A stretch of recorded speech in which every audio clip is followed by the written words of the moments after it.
রামাক্রিতে দারুণ কিছু সময় কাটিয়ে আমাদের গন্তব্য এখন নাফাকুম। এই মুহূর্তে আমাদের কঠিন কিছু পথ পাড়ি দিতে হবে। এই পর্বে আপনারা দেখবেন কতটা সংগ্রাম করে আমরা বাংলার নায়কের কাছে পৌঁছেছি। সুন্দরী তোমার রামাক্রিতে ঝাপাঝাপি শেষে আমাদের গন্তব্য এখন নাফাকুম। রামাক্রির মুখ থেকে কিছু দূর আমরা নৌকাতে যেতে পারলেও বাকি পথটা আমাদের হেঁটেই যেতে হয়েছে, কেননা সামনেই পাথরের নদী। প্রচুর পাথর থাকায় ওখানে কোনোভাবেই নৌকা চালানো সম্ভব হয়নি। আমরা তাই হেঁটেই নাফাকুমের পথ ধরলাম।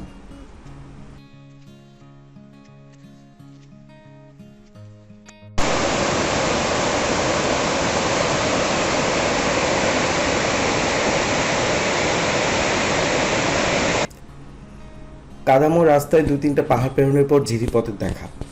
কিছু দূর যাওয়ার পর রামাক্রি খাল সাঁতরে পাড়ি দিতে হয়েছে। এ এক ভয়ঙ্কর অভিজ্ঞতা। আমাদের দলে সাঁতার জানা মাত্র 2 জন, আমি এবং শান্ত। এই পরিস্থিতির কথা চিন্তা করে আমরা থানচি বাজার থেকে লম্বা দড়ি কিনে আনি।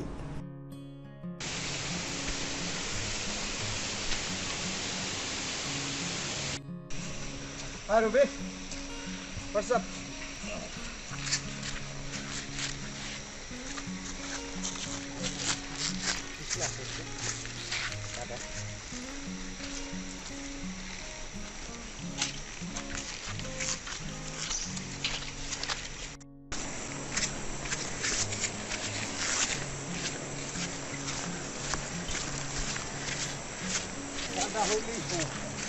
পাথর থাকলে যাবে না।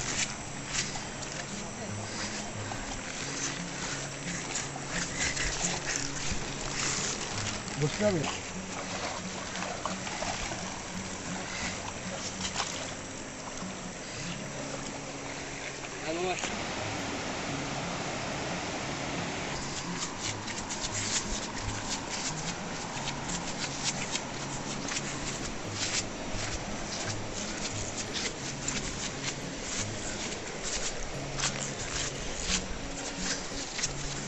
ওই যে মাছ ধরতেছে।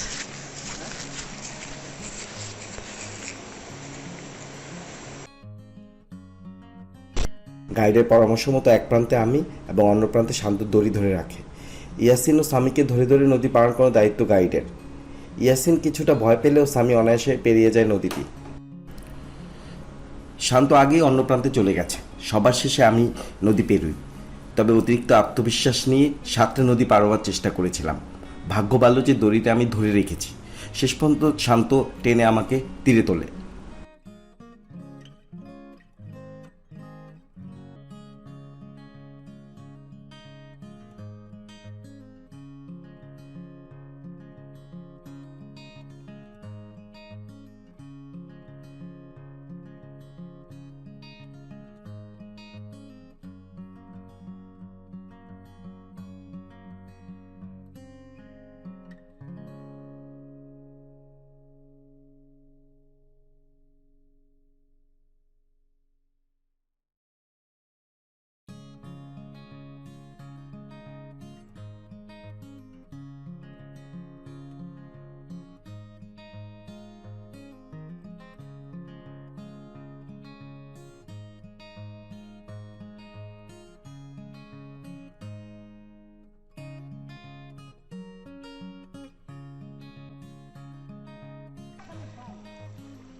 সমস্যা নাই রবি ভাই, এই আয় পড়ছে, এই যে আয় পড়ছে। চশমা কই ভাই? গেছিলেন আপনি? গেছিলেন আজকে? আপনি গেছিলেন ভাই? রবি ভাই, শান্ত ভাইয়ের কষ্টটারে স্বীকার করেন। আপনি কিন্তু শেষ হয়ে যাচ্ছিলেন। জি, আপনি কিন্তু ব্যালেন্স হারাইছিলেন। নায়ক সাইজেন না এখন, নায়ক কিন্তু সাইজেন না।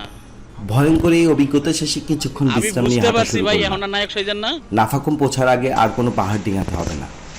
ঝিরিপথ ধরে হেঁটে গেলেই জলপ্রপাত।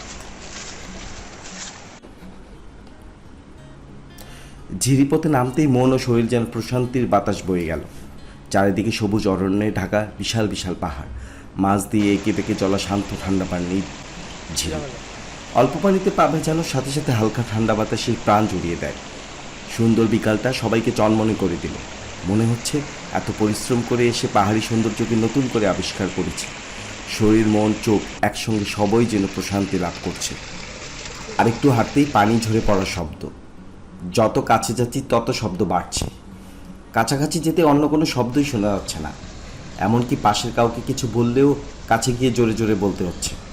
সামনে তাকাতেই দেখা নাফাকুমের প্রায় 30 ফুট উঁচু থেকে প্রচণ্ড বেগে ঝরে পড়া এই প্রপাতকে কেউ কেউ কেন বাংলার নায়াগ্রা বলে, তার যথার্থতা পেলাম এখানে এসে। সত্যি এ যেন আরেক নায়াগ্রা ফলস। বেগবান এই জলরাশির সামনে দাঁড়িয়ে উড়ে গেল ক্লান্তি।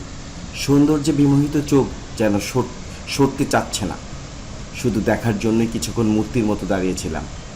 কয়েক ফুট উচ্চতার আঁকাবাঁকা পাথরই সৃষ্টি করেছে নতুন এক অপার্থিব সৌন্দর্যের। জলপ্রপাতের পাশের পাহাড়েই স্থানীয়দের ঘরে পর্যটকদের থাকার ব্যবস্থা রয়েছে।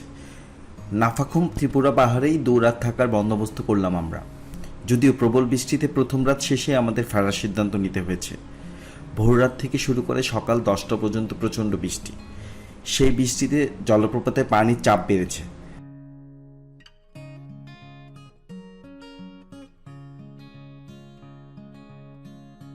আমরা যে রুমটাতে উঠেছি ওখান থেকে নাফাকুমের পানি ঝরে পড়ার দৃশ্য স্পষ্ট দেখা যায়। স্পষ্ট নাফাকুমের পানি ঝরে পড়ার শব্দ কানে আসে। আমাদের শরীর ক্লান্ত, তবু রাতের খাওয়া শেষে কিছুক্ষণ বিশ্রাম নিয়ে আমরা নাফাকুমের পাশেই আড্ডার হাট বসাই। আড্ডা গানে ঘন্টা 2 সময় নিমিশেই গায়েব হয়ে গেল।